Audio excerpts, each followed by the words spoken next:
Mm.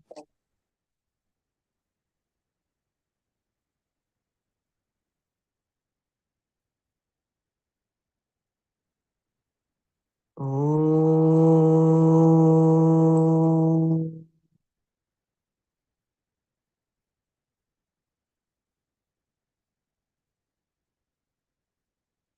Om.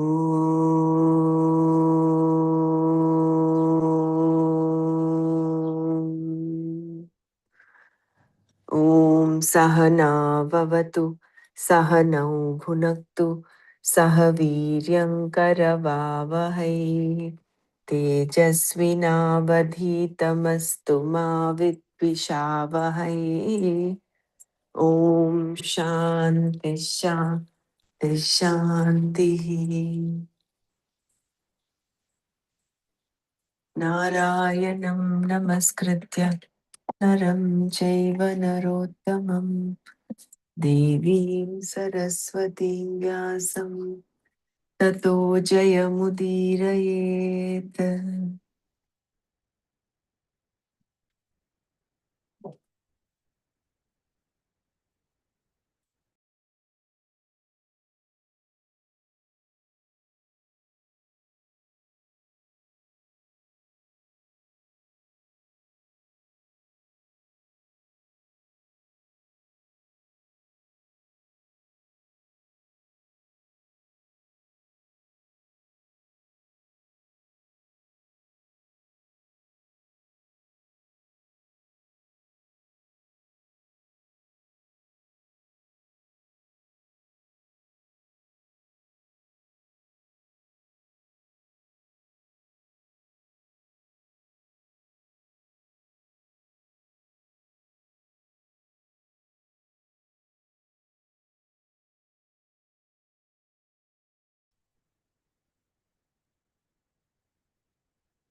So till yesterday we saw about the Jnani who was a sannyasi.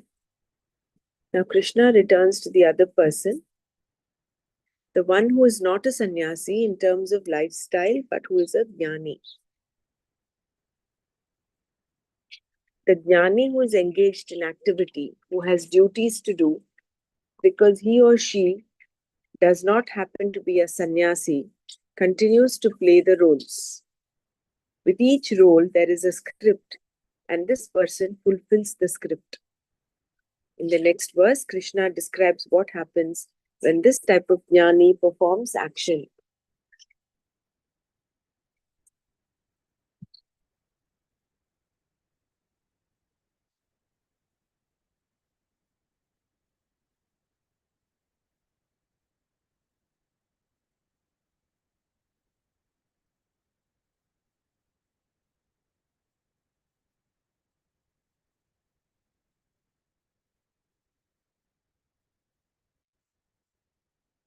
Gata sangasya muktasya jnanavastita chetasaha yajnaya charatah karma samagram praviliyate.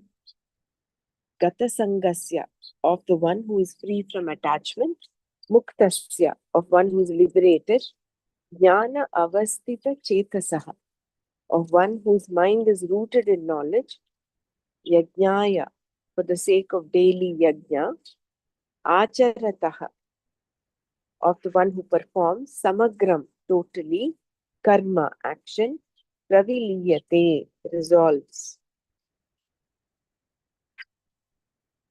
Gata sangasya muktasya jnana avastita chetasaha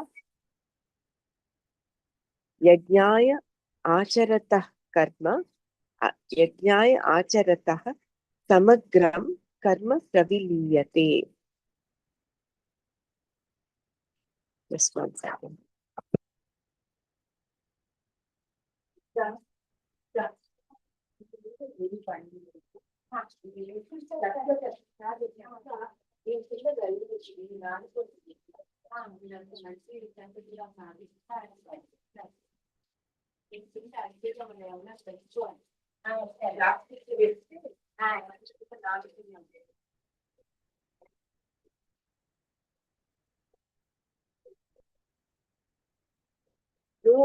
dancer is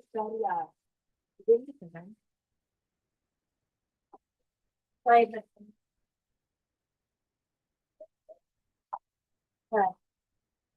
అప్పుడే పోతున్నాను అంటే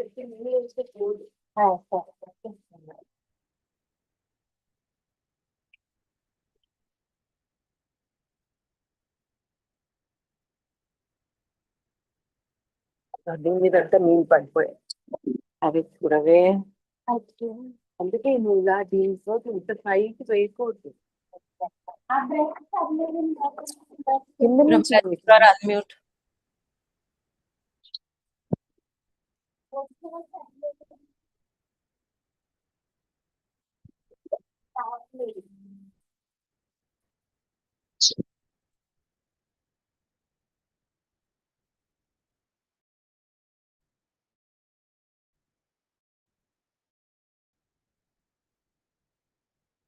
repeat this one. The karma of one who is free from attachment, who is liberated, whose mind is rooted in self-knowledge, who performs for the sake of daily yajna, resolves totally.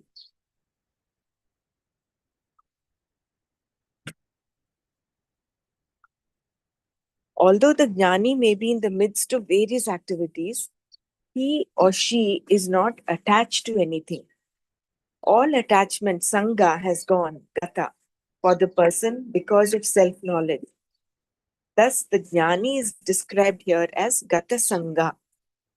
This person is also mukta, one who is liberated from ignorance, ajnana, doership, kartritva, and therefore from dharma and adharma, right and wrong, punya and papa. To be free from right and wrong means there is no longer any good karma or bad karma for the person because there is no doer. Doership is not there. Therefore, whatever karma the jnani does is naturally good because he or she is freed from both right and wrong.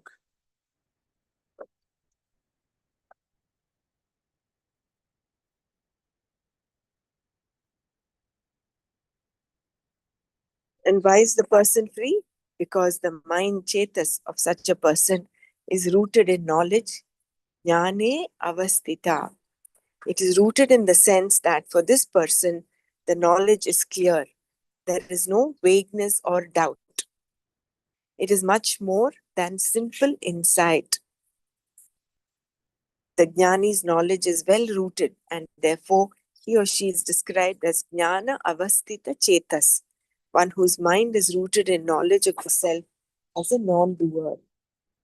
Any karma to be done by such a person, any daily ritual or daily duty or ritual yajna is done without any result whatsoever being accrued to the person. The karma done may be a prayer or an elaborate ritual. It may be a duty attached to his role as a member of a particular family or society, as an employee or an employer, or any of a variety of roles that he or she plays. Samagram karma means all action.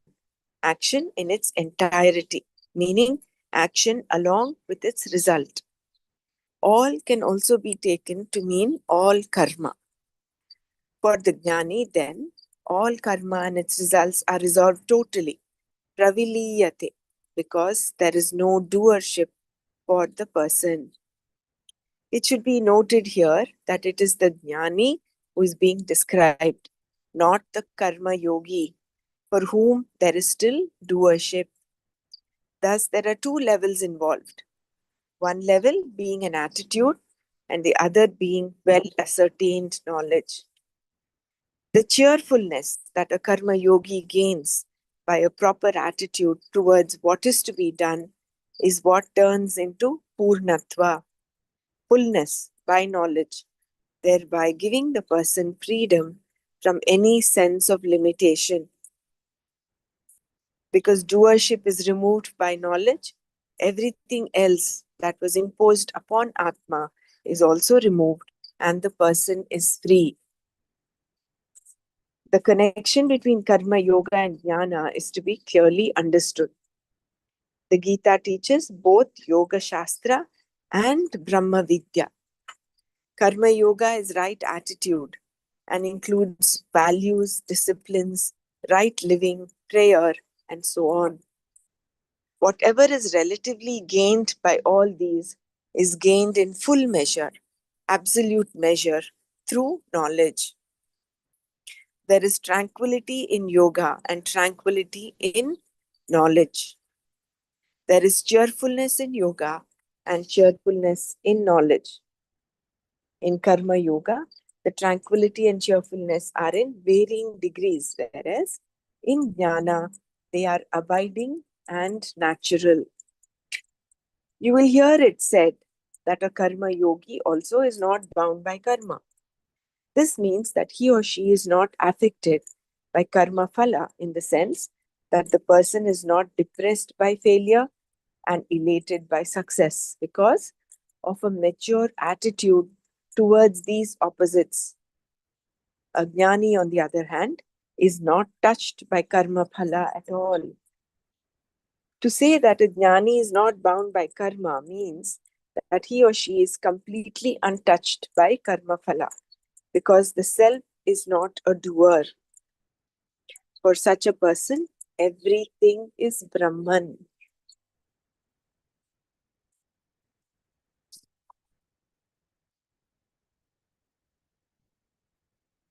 So till now, all the verses, that is 3-4 verses, were describing the jnani as a sannyasi, the lifestyle of a sannyasi.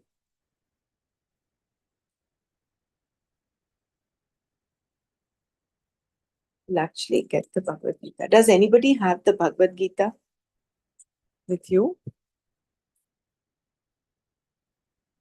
Yes, Brahmaraji. Bela, can you just chant the verses maybe from 17, 18 downwards? Okay, okay. If Give me you're a able to. minute. I'll bring my glasses. Huh? Yeah, okay. Till then, I will read this para one more time.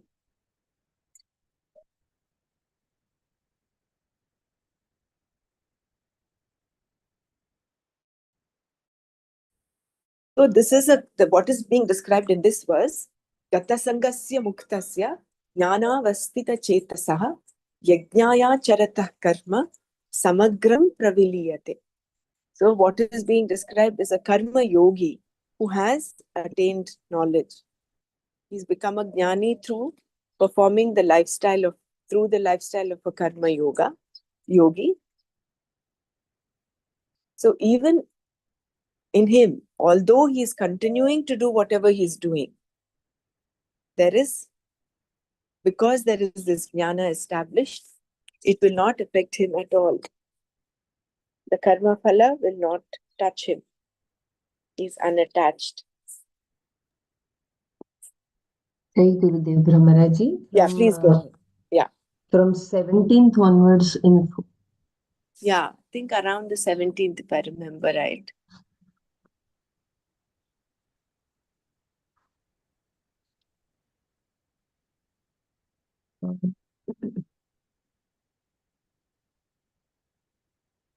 I think from 14th onwards, Brahmaraji. Okay, please, from whichever shloka he starts describing.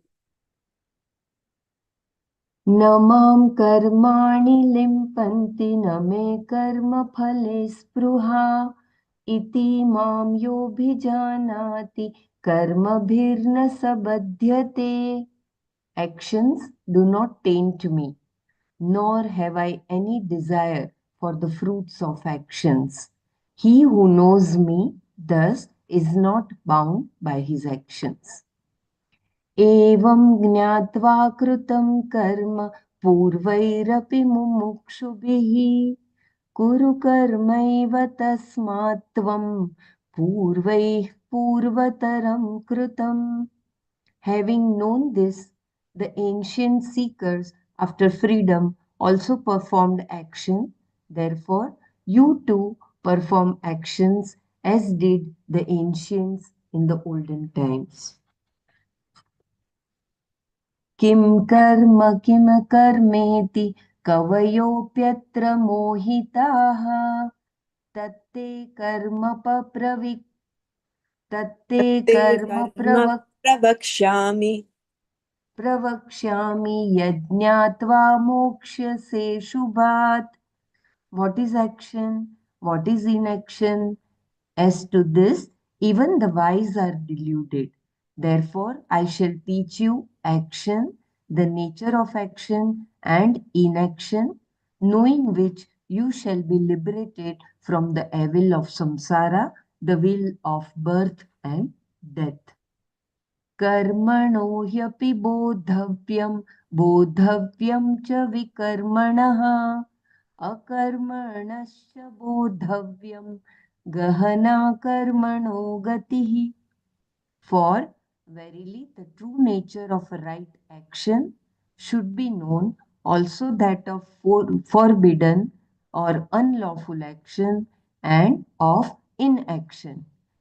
Imponderable is the nature path of action. कर्मण्यकर्म यः पश्येद् अकर्मणि च कर्म यः स बुद्धिमान् मनुष्येषु स युक्तः कृत्स्नकर्म कृत. He who recognizes inaction in action and action in inaction is wise among men. He is a yogi and a true performer of all actions. यस्य सर्वे समारम्भाः कामसङ्कल्पविवर्जिताः ज्ञानाग्निदग्धकर्माणं तमाहुः पण्डितं बुधाः. Whose undertakings are all devoid of desires and purposes, and whose actions have been burnt by the fire of knowledge, him the wise call a sage. त्यक्त्वा कर्मफलासङ्गं नित्यतृप्तो निराश्रयः कर्मण्यभिप्रवृत्तोऽपि नैव किञ्चित् करोति सः. Having abundant attachment to the fruits of action, ever content, depending on nothing, he does not do anything, though engaged in actions. निराशीर्यत चित्तात्मा त्यक्त सर्वपरिग्रहः शारीरं केवलं कर्म कुर्वन्नाप्नोति किल्बिषम्.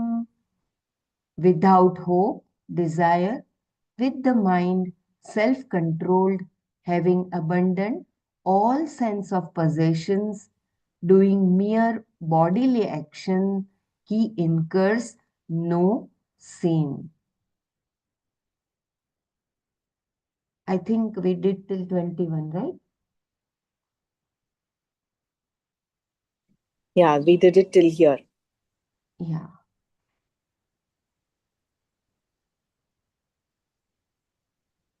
Thank you, Bella.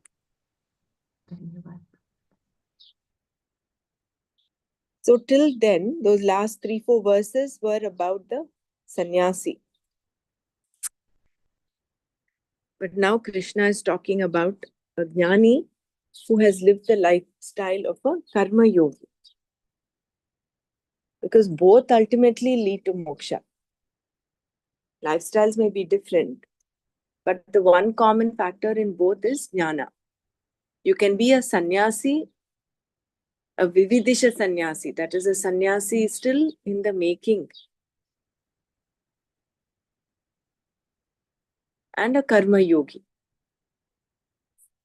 both, once they attain knowledge, so the sannyasi, Vividisha sannyasi becomes a Vidvat sannyasi, and the karma yogi becomes a jnani. So not becomes in the sense he realizes. So both these are similar, but what they do, what actions they do in the world, the sannyasi will do actions according to his prarabdha. And what he does is mainly to maintain his body, in a reasonable way. He's not um, overly concerned about his health, what food he eats. No, just as enough to maintain the body. Whereas a karma yogi who's a jnani, who has gained the knowledge, may continue to do whatever he's doing. But that karma phala will not attach to him. He is free from that.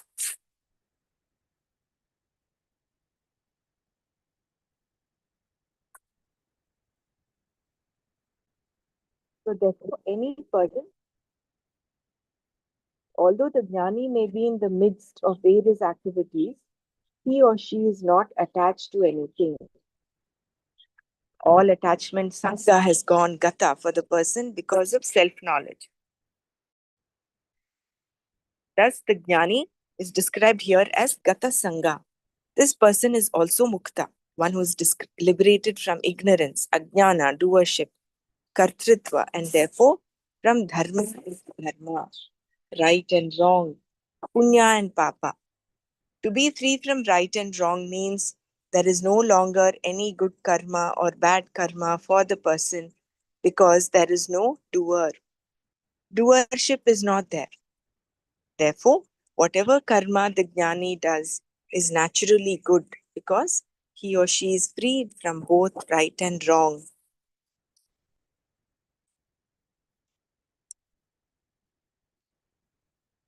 So, a karma yogi is only neutral to, he is not a dvandvatita, he is only walking the middle path. But a jnani is a dvandvatita. He is above dharma, dharma, right and wrong. And why is the person free? Because the mind chetas of such a person is rooted in knowledge. Jnane avastita. It is rooted in the sense that for this person, the knowledge is clear.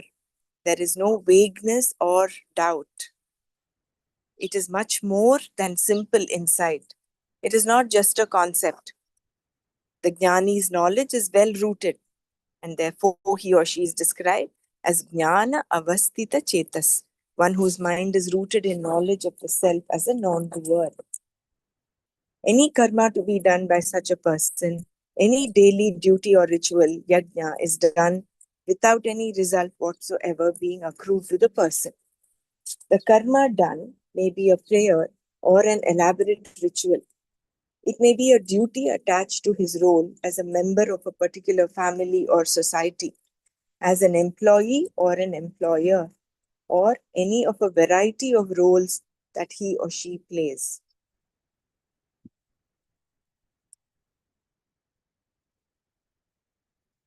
Samagram karma means all action, action in its entirety, meaning action along with its result.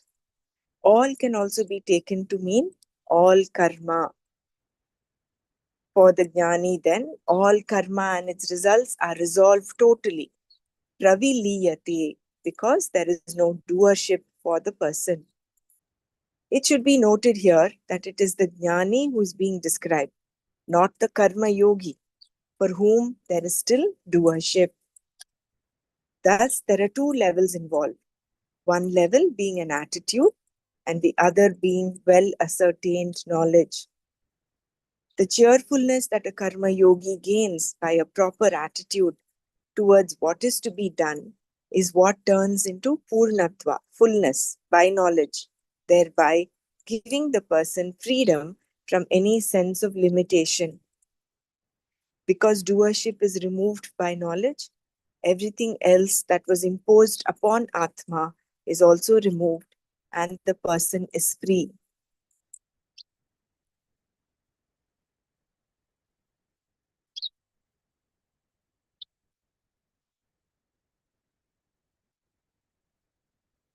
The connection between Karma Yoga and Jnana is to be clearly understood.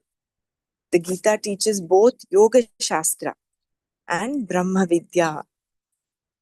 Yoga Shastra is all about Karma Yoga. Karma Yoga is right attitude and includes values, disciplines, right living, prayer, and so on.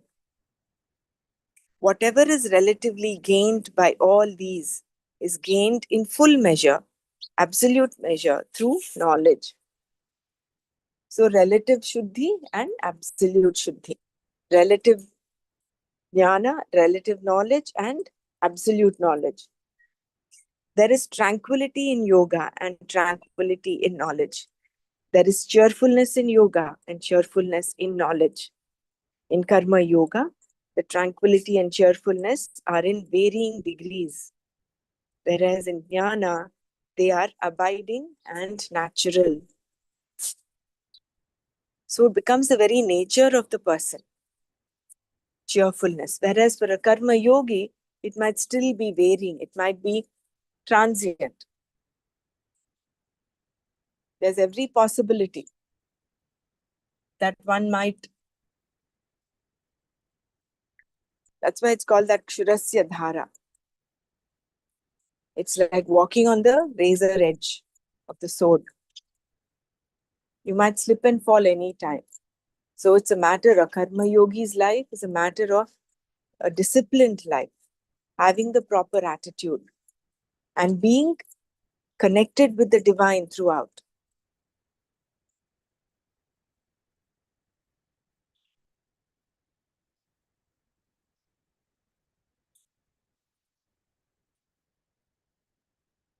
You will hear it is said that a Karma Yogi also is not bound by karma.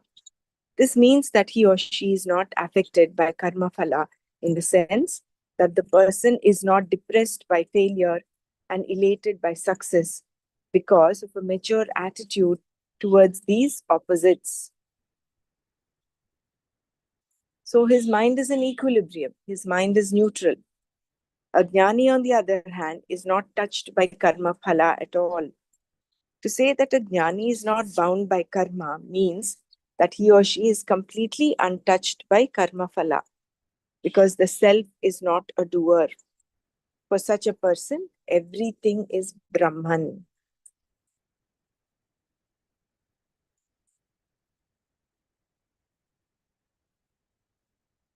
So Karma Yogi will still have Sanchita Karma, Agami Karma. Of course, Prarabdha he has to exhaust. But it is only when Jnana is attained that even that seed gets roasted. Karma Phala ceases to exist.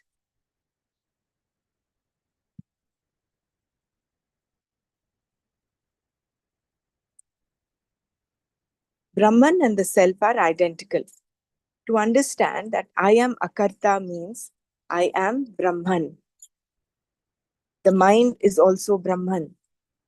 The mind is I, but I am not the mind. The buddhi is I, but I am not the buddhi. The body is I, but I am not the body. The world is I, but I am not the world. Thus, everything is Brahman, but Brahman is not any one thing. The self and Brahman are identical. Knowing this is self-knowledge. I will repeat this para again. Brahman and the self are identical. To understand that I am Akarta means I am Brahman. The mind is also Brahman. The mind is I, but I am not the mind. The buddhi is I, but I am not the buddhi. The body is I, but I am not the body. The world is I, but I am not the world. Thus, everything is Brahman, but Brahman is not any one thing. The self and Brahman are identical. Knowing this is self-knowledge.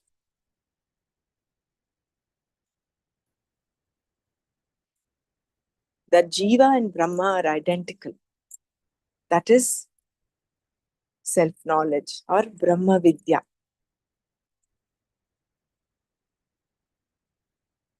Whatever karma you do, you will find it is all the same. What is done is Brahman, and the one who does it is Brahman. Where it is done is Brahman. By what it is done is Brahman. And what is to be achieved is also Brahman. This means there is nothing to achieve. So repeating this, whatever karma you do, you will find it is all the same. What is done is Brahman. The one who does it is Brahman. Where it is done is Brahman. By what it is done is Brahman. And what is to be achieved is also Brahman. This means there is nothing to achieve.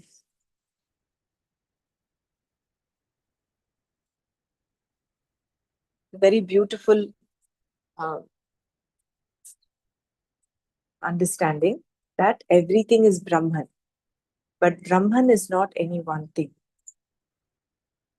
The mind is Brahman. But Brahman is not the mind. You cannot limit Brahman to the mind. But the mind does not exist without Brahman. In and through every thought, there is Brahman. Mind is nothing but the place where thoughts happen, the perceptive capacity of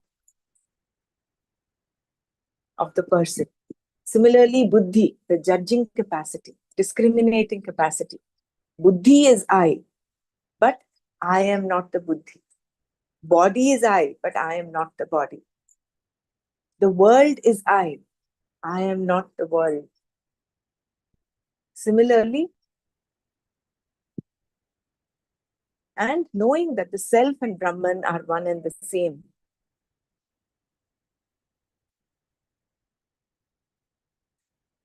That is self-knowledge. And therefore, whoever is doing it, the ritual is Brahman. The person doing it is Brahman. How he is doing it, with what he's doing it, where he's doing it, the result, everything is Brahman. So what is there to achieve? When a fire ritual is performed, there is a person who performs the ritual, an altar of fire, where a fire has been kindled in a particular way, and something that is offered into the fire. There is also a ladle with which the oblation is offered, a particular mantra or chant, and a purpose for which the ritual is being done. The person performing the ritual may want a son or the punya necessary to go to heaven, or may be doing the karma for antakarana shuddhi. For this person who wants any of the above rituals, all these factors are distinct and separate from himself and are separate amongst themselves.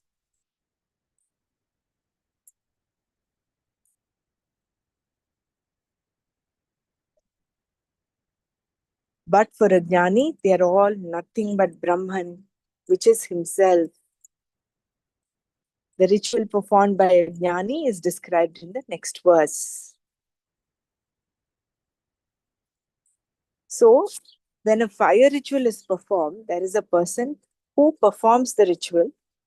There is an altar of fire where a fire has been kindled in a particular way and something that is offered into the fire, the havis that is offered. There is also a ladle with which the oblation is offered, a particular mantra or chant, and a purpose for which the ritual is being done. The person performing the ritual may want a son or the punya necessary to go to heaven, or maybe doing the karma for antahkarana shuddhi. So the purpose may be any of this. It may be kamya karma. It may be just to go to heaven, to gain enough punya to go to heaven, or like a karma yogi, it can be just for antahkarana shuddhi. For this person who wants any of the above rituals, all these factors are distinct.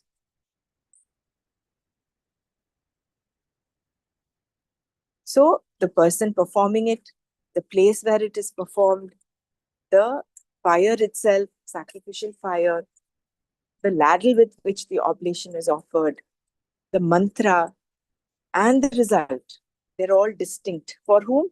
A person for whom? Who wants any of the above. And they are separate from himself and are separate amongst themselves. So everything is separate and distinct. You see the difference. Whereas for a jnani, they are all nothing but Brahman, which is himself.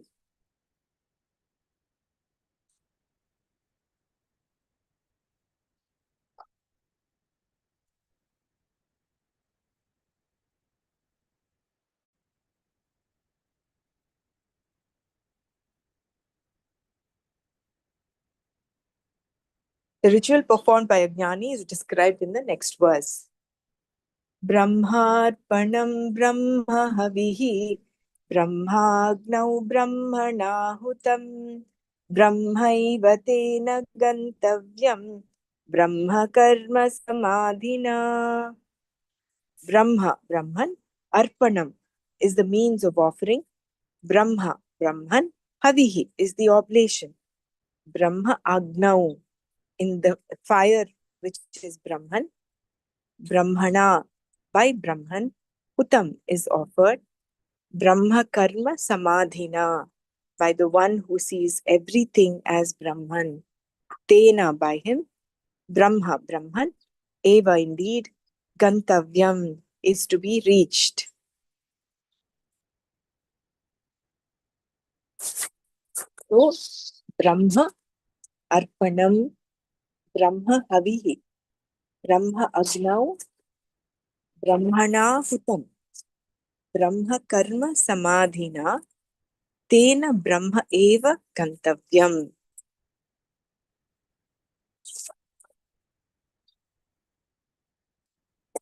The means of offering is Brahman, the oblation is Brahman, offered by Brahman into the fire, which is Brahman. Brahman indeed is to be reached by him who sees everything as Brahman.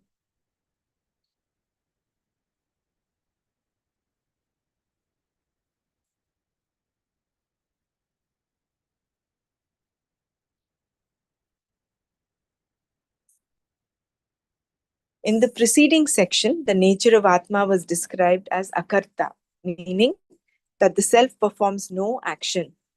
Action takes place based on desire and will, types of thoughts that belong to the buddhi. The physical body, kaya, organ of speech, vak, and the mind, manas, are the three means of action, karanas.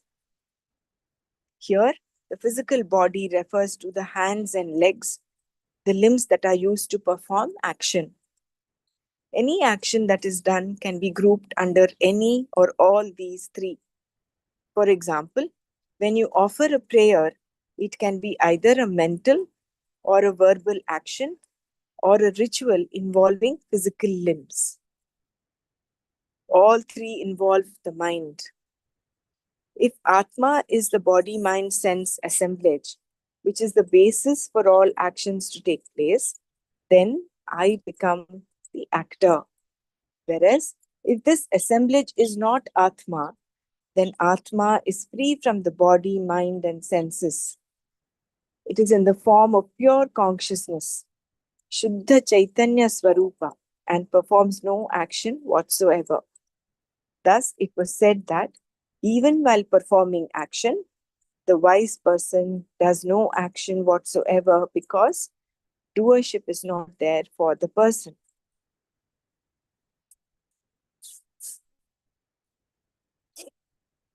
So the 20th and the 21st verses of chapter 4.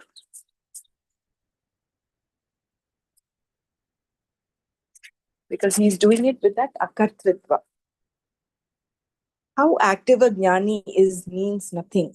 Also, if the jnani performs only those actions that are necessary to sustain the physical body, no results will accrue because again, there is no doership. This is the 21st verse. In this way, two types of jnanis were pointed out. One type is in the thick and thin of various activities, totally engaged in action, and the second type is not. But even for the jnani who performs activities, it was said that no action is performed. Why? Because the person sees akarma in all karmas, meaning that he sees Atma as actionless in the very activity itself. How much or how little activity you do means nothing. What is important is whether or not you see Atma as a karta. There is no rule about how a wise person should be. One person may be very active and another may be a sannyasi. A sannyasi can also be active or not very active. He may perform only those activities necessary to sustain the body or may be involved in the world because of his prarabdha. Either way, there is no karma for the person and no results accrue to him because there is no doership.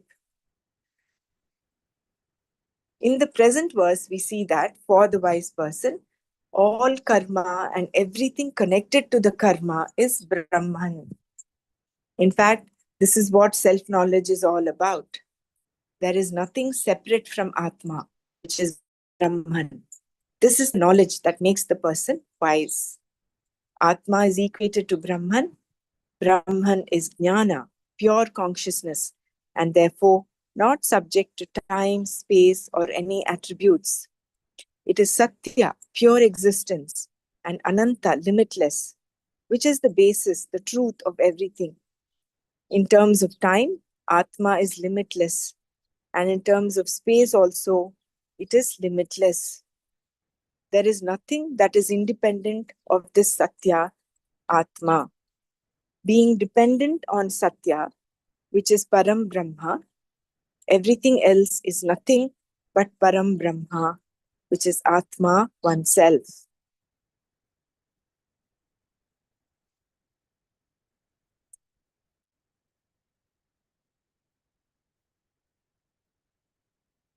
One who sees Atma as free from action sees Atma as Brahman, and this is jnana.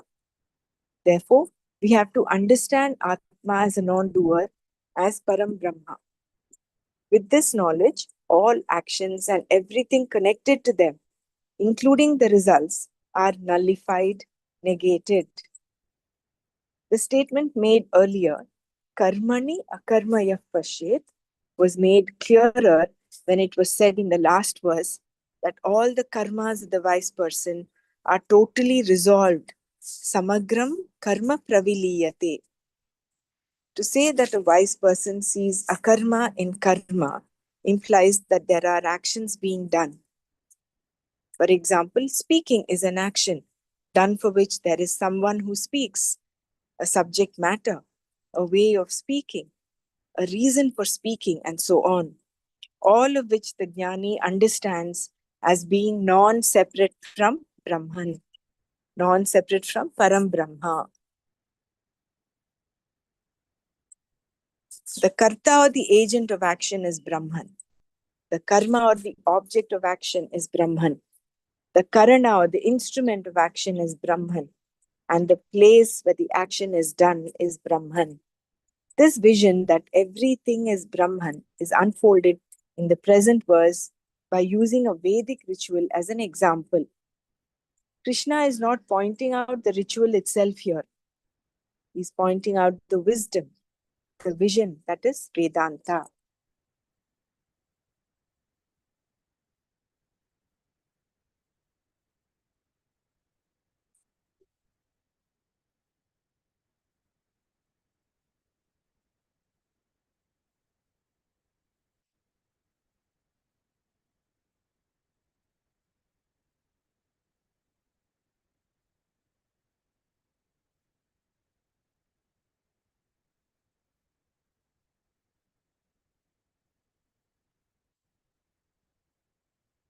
So everything, there is no difference. There is only oneness.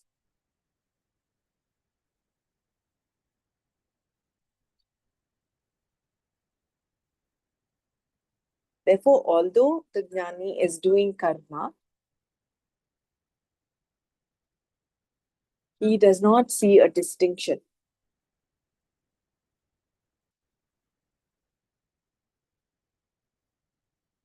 And there are no rules for a jnani. This is how jnani should be. He can be very active in the world, or he can be quiet and silent, like a Mauni Baba.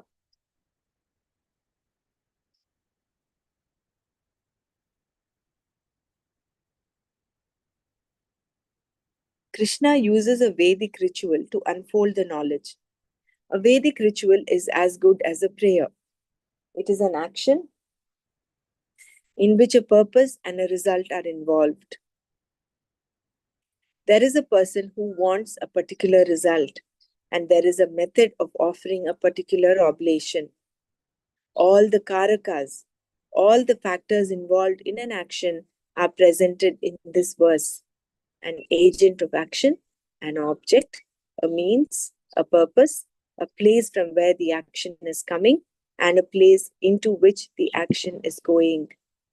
You remember all the 7 or 6 karakas that were spoken of in the beginning with respect to explaining what karma is?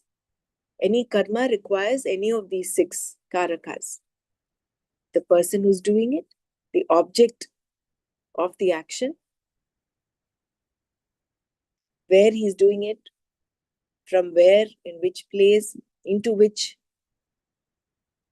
So all these, the bundle of karakas is non-distinct for a jnani. They're all one and the same. They merge with Brahman. Whereas they are all distinct for an ajnani. And a karma yogi is also included in that category, where he or she sees the difference. What Krishna is conveying here is that every karaka is Brahman. The means of offering is Brahman, Brahma Arpanam. Here, Arpana means that by which something is offered.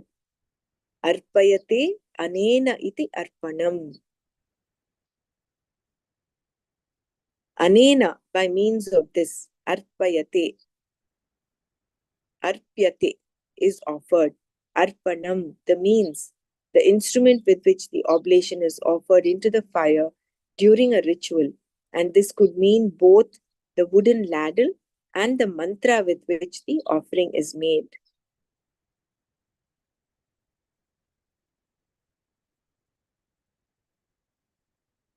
What is the oblation? Havis, the oblation which is offered, is also Brahman. Brahma Havihi. Where is the offering made? Brahma Agnau, into the fire of Brahman, the fire that is Brahman. By whom is the offering made? The offering is made by Brahman. Brahmanahutam. The karta, the doer, is Brahman. For what purpose is the offering made? The offering is made for the purpose of gaining Brahman alone. Brahma eva tena gantavyam. By whom is this Brahman to be gained? By one who sees everything as Brahman. Brahma karma samadhina. Arpana is that by which something is offered, a wooden ladle, for example, or a mantra with which an offering is made. And while offering, a particular mantra is chanted to indicate exactly to which devata or deity the oblation is being offered. For example, the words Indraya Swaha, Indraya idam namama, are to invoke the Devata called Indra, and they mean this is being offered to Indra. This does not belong to me anymore. Similarly, Agnaye Swaha, Agnaye Idan Namama means this is for Agni, this is no longer mine. In this way, you are not making the Devata indebted to you. You offer the oblation to the chosen Devata, saying, this is for you alone. I am giving it to you. It is no longer mine. This then is the meaning of Arpana. Whether a ladle or a mantra, how is this Arpana separate from Brahman? Nothing is separate from Brahman. Therefore, sound is Brahman, word is Brahman, knowledge is Brahman, Indra is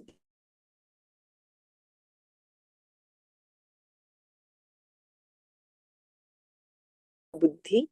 He or she performs. You see a clay pot, the clay is not missed. Or when you see a golden ornament, the gold is not missed. When you see a shirt, the cloth is not missed.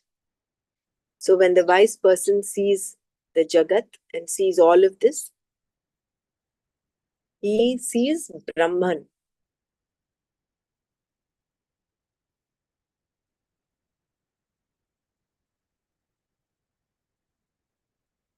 The Satya and Mithya of the ritual. Similarly, when a Jnani sees anything, Brahman is not missed.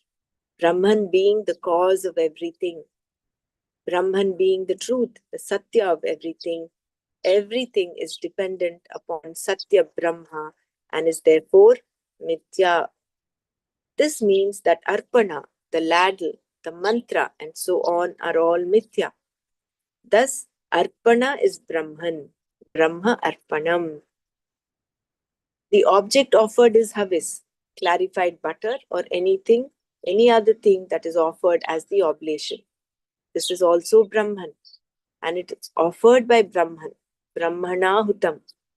That is, the person who offers the oblation is also Brahman, a fact known to the wise person. Hutam means is offered. This word refers to the act of offering, the Kriya.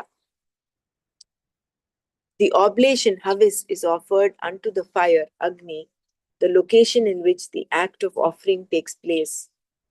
Here too, Agni is nothing but Brahman, born of Brahman, and therefore non-separate from Brahman.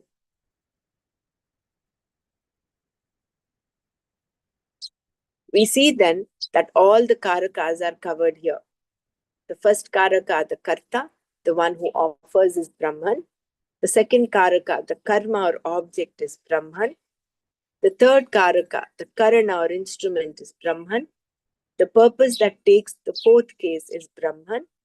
And the fifth Karaka, from where the action comes, is Brahman.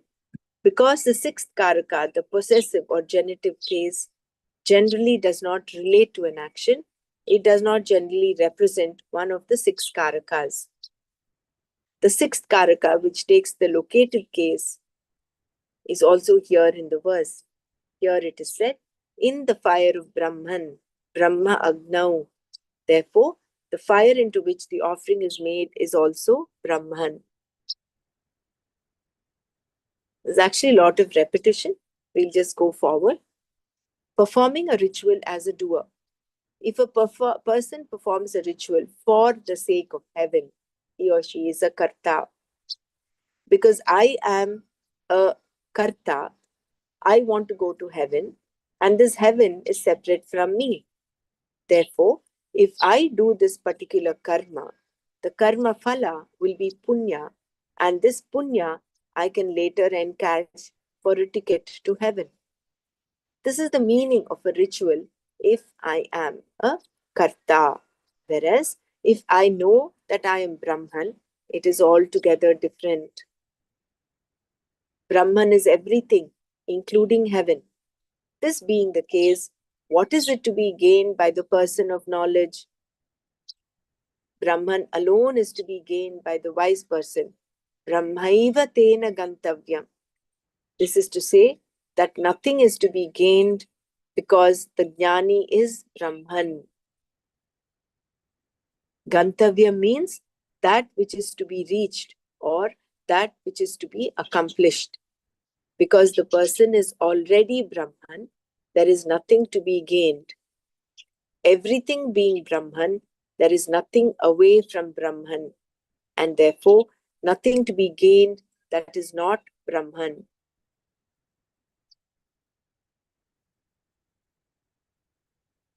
But while this may indeed be a fact, one has to know the fact. Otherwise, the person is a karta. Then, looking at everything in a ritual as Brahman becomes a form of meditation, upasana. Wherever you deliberately superimpose something exalted on something ordinary, there is upasana. Just as you deliberately superimpose the United States on a piece of cloth with so many stars and stripes. Superimposition need not be deliberate always, like when you mistake an object for something else. Without any deliberation, you may superimpose a snake on a piece of rope, for example. This is a mistake. But to take a wooden or stone statue of Vishnu for the Lord is not a mistake, unless, of course, you take the given form alone as Vishnu. This is upasana.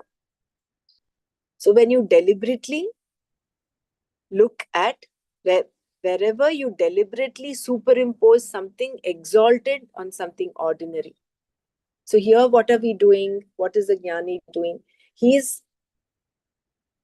comes from the space of knowledge, but the ladle, the simple ordinary thing, is Brahman is superimposed upon that. Well, actually, upasana is meant for a seeker, for a sadhak, not so much for a jnani. A jnani already knows that the ladle is nothing but Brahman.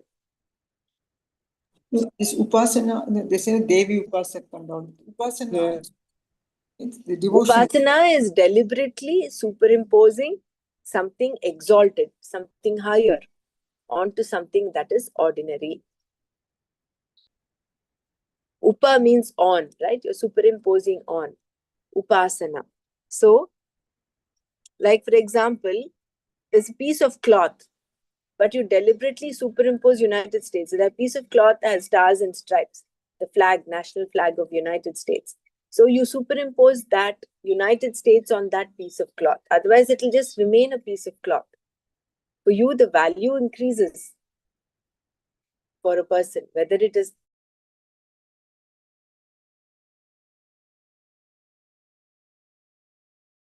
something more valuable, more exalted on that.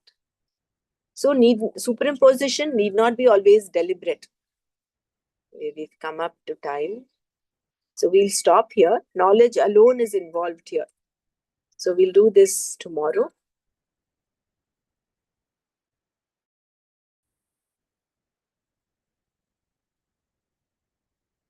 Again, one of the most beautiful verses. Brahmarpanam Brahmahavihi Brahmagnau Brahmanahutam Brahmaiva Tena Gantavyam Brahma Karma Samadhina. So, as a karma yogi, as a sadhak, if we can superimpose the Brahman on all that we do, that is what is meant by bringing in, offering everything to him, keeping him in mind. Manmanabhava madbhaktaha madhyajimam namaskuru. So when you are keeping that, you're superimposing everything. It's not by mistake, but you're deliberately doing it. You're making a habit, an attitude of it. Then what can take away your peace of mind? Right? You'll forever be in a state of centeredness. We'll stop here. Anyone wants to share before we close? Yeah, just that word samarpana. It is so, it comes, when you with all 6 karakas. Yeah. It is like that becomes real samarpana. Whatever your daily activities or whatever you count, whether it is food eating or maybe whatever actions you are doing, everything is like when you say samarpana. That's why we say That's Krishna Arpana. beautiful. Krishna Arpana must we say. That's this.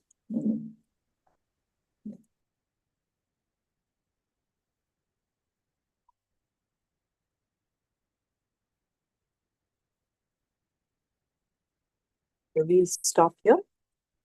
Om Loka Samasta Sukhino Bhavantu. Om Shanti Shanti Shanti. Om Tat Sat. Shri Krishna Arpanamastu. Jai Gurudev. एकमेवाद्वितीयं ये ब्रह्म निर्गुणं निश्चलं निर्विकारम् एकमेवाद्वितीयं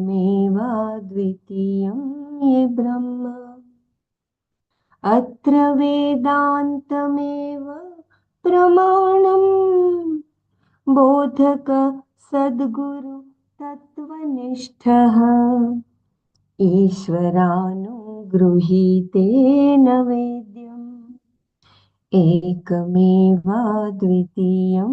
ये ब्रह्म ज्ञानगम्यं तुरीयं हृदयस्थम् आत्मरूपं हि तत्त्वेन ज्ञातम् सोऽद्वनः पारमाप्नोति सत्यम् एकमेवाद्वितीयं